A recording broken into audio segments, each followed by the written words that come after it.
తాకట్లో ఉన్న మీ బంగారాన్ని విడిపించి ఆ రోజు ఆన్లైన్ రేటుకి కొంటాం. Sharma gold company. Welcome to Suman TV.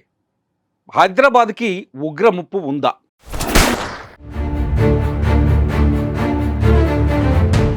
ఒక్కసారి తాజా పరిణామాలన్నింటినీ పరిశీలిస్తే ఆ భయం కలుగుతూనే ఉంది.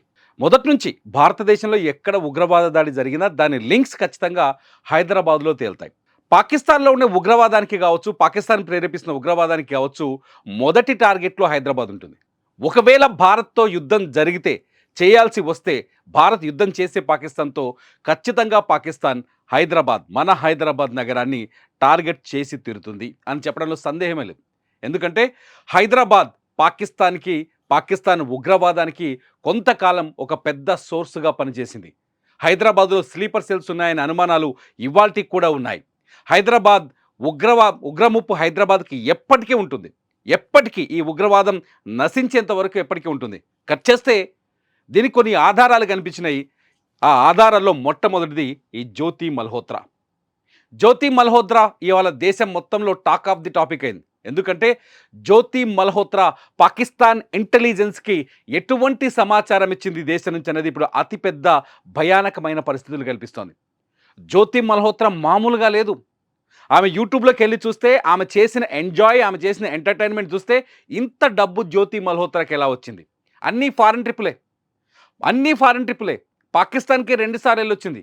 రహస్యంగా ఒకసారి వెళ్ళొచ్చింది, అఫీషియల్గా ఇంకోసారి వచ్చినట్టుగా పోలీసుల దగ్గర అధికారిక సమాచారం ఉంది. ఇవాళ జ్యోతి మల్హోత్రా తండ్రి హరీష్ మల్హోత్రా మాట్లాడుతున్నాడు. నా కూతురు చాలా శుద్ధపూస, నా కూతురు ఏ పని చేయలేదు, నా కూతురు చాలా మంచిది, పాకిస్తాన్లో కేవలం వీడియోలు కంటెంట్ రికార్డ్ చేయడానికి పోయి వచ్చింది, అన్యాయంగా నా కూతురు పైన కేసులు పెట్టారు, హర్యానా పోలీసులు కావాలని నా కూతుర్ని ఉద్దేశపూర్వకంగా అరెస్ట్ చేశారని చెప్తున్నాడు.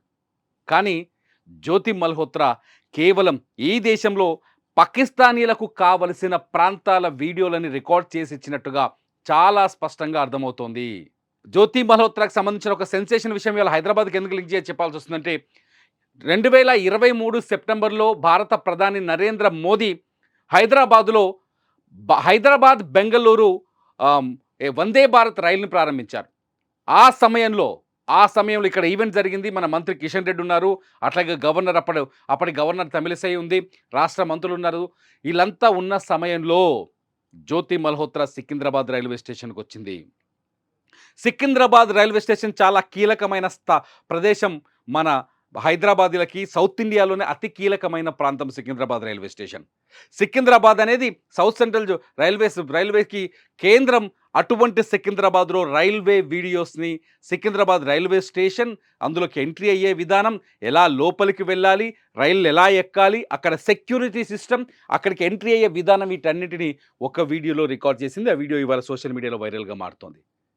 ఇది చాలదా పాకిస్తాన్లో ఉగ్రవాదానికి కావాల్సిన సమాచారం? రహస్యం అంటే ఇది రహస్యం కాదా? ఇది చాలదా? ఇక్కడ జ్యోతి మల్హోత్రా కేవలం హైదరాబాద్లో రికార్డ్ చేసిందా అంటే కాదు. కొత్తగా బయటపడ్డది ఏంటంటే, ప్రియాంక పేరు చెప్తా ఒకసారి, ప్రియాంక సేనాపతి అని చెప్పేసి ఒడిశాలో ఒక యూట్యూబర్ ఉంటుంది. కేవలం 14,000 వ్యూవర్షిప్ సబ్స్క్రైబర్స్ ఉన్నారు. ఆమె కూడా జ్యోతి మల్హోత్రా మాదిరిగానే కొన్ని వీడియోలు చేస్తుంది. అఫ్కోర్స్ ఈమెకున్న సంబంధాలు ఏంటనేది ఇప్పుడు పోలీసు విచారణలో ఉంది, అది పక్కన పెడితే. ప్రియాంక సేనాపతి దగ్గరికి వెళ్ళింది జ్యోతి మల్హోత్రా. ఎక్కడి హర్యానా, ఎక్కడి ఒడిశా? ప్రియాంక మల్హోత్రాతో సంబంధాలు పెట్టుకోవాల్సిన అవసరం ఉంది. ఎందుకంటే ఒడిశాలోకి ఎంట్రీ చేస్తే అక్కడ భువనేశ్వర్ ఉంది, సముద్ర తీరం ఉంది. ఒడిశా నుంచి కూడా ఉగ్రకుట్రకు అవకాశం ఎక్కువగా ఉంది. గతంలో ఒడిశాలో కూడా ఉగ్రవాదులు దొరికిన సందర్భాలున్నాయి. ఇంకా విచిత్రమైన విషయం చెప్పనా, విజయనగరంలో దొరికాడు ఒకడు నిన్న, ఒక స్లీపర్ సెల్. ఇండియాకు సంబంధించిన ఫోన్ నెంబర్లు, మన భారతీయ ఫోన్ నెంబర్లు తీసుకొని పాకిస్తాన్లో వాట్సాప్ గ్రూపులు నడిపించడానికి, పాకిస్తాన్ నుంచి ఇండియాకి సమాచారాన్ని సేకరించడం కోసం పాకిస్తాన్ వాళ్ళకి ఫోన్ నెంబర్లు అమ్మారు. పాస్వర్డ్స్ వస్తే వాళ్ళకి చెప్పేసి అక్కడ వాట్సాప్ గ్రూపులు నడిపిస్తున్నారు.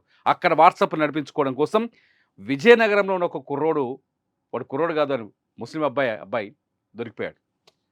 అంటే ఏ స్థాయిలో ఇండియాలో స్లీపర్ సెల్ విస్తరిస్తుందో అర్థం చేసుకోవచ్చు. వాళ్ళందరికీ ఈ జ్యోతి మల్హోత్రా లాంటి వాళ్ళు వెనక నుండి చాలా గట్టిగా సపోర్ట్ చేస్తారు.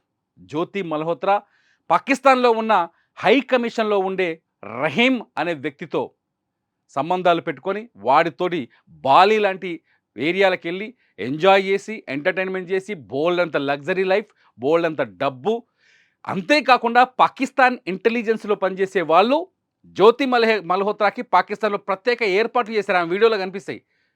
ట్రావెల్ విత్ జో అనే వీడియో చూస్తే, యూట్యూబ్ ఛానల్ చూస్తే పాకిస్తాన్లో ఆమెకి ఎటువంటి ట్రీట్మెంట్ లభించిందో మీకు కనిపిస్తుంది. ఒకసారి అబ్జర్వ్ చేయండి. ఇటువంటి దేశద్రోహులు ఈ దేశాన్ని అమ్ముతుంటే, ఈ దేశాన్ని నాశనం చేస్తున్నారు. ఎందుకు పహల్గామ్ దాడిపైన కూడా చాలా స్పష్టంగా జ్యోతి మల్హోత్రా పాత్ర కనిపిస్తోంది. 2 ఏళ్ల క్రితమే పహల్గామ్ వీడియోని జ్యోతి మల్హోత్రా రికార్డ్ చేసింది. ట్రావెలర్ రూపంలో వెళ్ళి అక్కడ వివరాలు రికార్డ్ చేసి పాకిస్తాన్‌కి అందించిందనే అనుమానాలు కలుగుతున్నాయి. వీళ్ళు ఎక్స్‌ప్లోర్ చేయడము, ఏరియాస్‌ని ఎక్స్‌ప్లోర్ చేయడము, లేకపోతే ట్రావెలింగ్ అనే పేరుతో వీడియోలు చిత్రీకరించి యూట్యూబర్ పేరుతో ఆ వీడియోలని ఇతర దేశాలకు అమ్మేస్తుంటే, ఆ రహస్యాలను ఇతర దేశాలకు ఇన్ఫర్మేషన్ ఇస్తుండే, అక్కడ లోపాలు కావచ్చు, సెక్యూరిటీ లోపాలు కావచ్చు, ఎంట్రీకి ఎక్కడి నుంచి ఎంటర్ అవ్వాలి, ఏం చేస్తే ఏం జరుగుతుందనే వివరాల్ని పాకిస్తానీలకు అమ్మేస్తుంటే, పాకిస్తానీ ఇంటెలిజెన్స్‌కి అమ్మేస్తుంటే, పాకిస్తానీ మిలిటరీకి అమ్మేస్తుంటే, ఈ దేశం పైన పహల్గామ్ లాంటి దాడులు జరగకపోతే ఏం చేస్తాయి? ముంబైలో 2 దొంగలు దొరికారు. 2 స్లీపర్ సెల్ దొరికారు. హైదరాబాద్‌లో ఒకడు, విజయనగరంలో ఒకడు, 2 దొరికారు. మొత్తం ఇవాల్టికి 7 మందిని పట్టుకున్నారు. జ్యోతి మల్హోత్రాతో లాగా పనిచేసే మరో 6గురిని పట్టుకున్నారు. ఒకడు ఉత్తరప్రదేశ్‌లో దొరికాడు ఇయాల. షహబాజ్ అని పేరు. ఆడు ఇండియా పాకిస్తాన్ బార్డర్ దాటుకొని వస్తువులు మోస్తా ఉంటాడు. అక్కడి నుంచి ఇక్కడికి, ఇక్కడి నుంచి అక్కడికి. ఎన్ని బాంబులు తెచ్చిండో వాడు. ఇంత ప్రమాదకరమైన స్థితిలో ఉన్నాం. ఇంత ప్రమాదకరమైన స్థితిలో మనం ఉన్నాం. ఎందుకంటే డబ్బులకు అమ్ముడుపోవడం వల్లే. సెక్యూరిటీ భారత్ ఎంత ఏర్పాటు చేసినా, మొన్న వాళ్ళు డ్రోన్స్ వేస్తే తిప్పికొట్టే శక్తి భారత్‌కుంది. ఆ సమర్థత భారత్‌కుంది. ఎవరినైనా అరెస్ట్ చేసి తీసుకుపోయి ఇన్వెస్టిగేషన్ చేస్తే మన దగ్గర హక్కుల చట్టాలు, హక్కుల మనుషులు అందరూ వస్తారు. సరే మరి ఇదేం చేయాలి? ప్రాణాలు తీసే మనుషుల్ని, ప్రాణాలు తీసే కుట్రల్ని ఎలా ఆపాలి? ఇది చాలా ముఖ్యమైన విషయం. జ్యోతి మల్హోత్రా దగ్గర హైదరాబాద్‌లో చాలా ఇంపార్టెంట్ ప్లేసెస్ అన్ని తిరిగింది. జ్యోతి మల్హోత్రా భయం హైదరాబాద్‌కు కూడా ఉంది. జ్యోతి మల్హోత్రా హైదరాబాద్ రహస్యాలను కూడా పాకిస్తాన్‌కి చేరవేసినట్టుగా ప్రస్తుతానికి మనం నమ్మాల్సిన పరిస్థితి ఏర్పడింది. జ్యోతి మల్హోత్రా లాంటి చీటర్స్, ఈ దేశద్రోహుల్ని ఏం చేయాలి? నిన్న నుంచి యూట్యూబ్‌లో నేను చేసిన వీడియోతో చాలా కామెంట్స్ చేస్తున్నారు. జ్యోతి మల్హోత్రా లాంటి చీటర్స్‌ని ఏం చేయాలి? ఈ దేశానికి సోఫియా ఖురేషీ లాంటి వీర వనితలు కావాలి. ఈ దేశానికి సోఫియా ఖురేషీ అజ్మా అహ్మద్ లాంటి ఈ దేశ పుత్రికలు కావాలి. జ్యోతి మల్హోత్రా లాంటి దేశద్రోహులు శిక్షించబడాలి. ఇది నా నినాదం. మీరేమంటున్నారు? ఈ వీడియో కింద కామెంట్ చేయండి. చూస్తూనే ఉండండి సుమన్ టీవీ.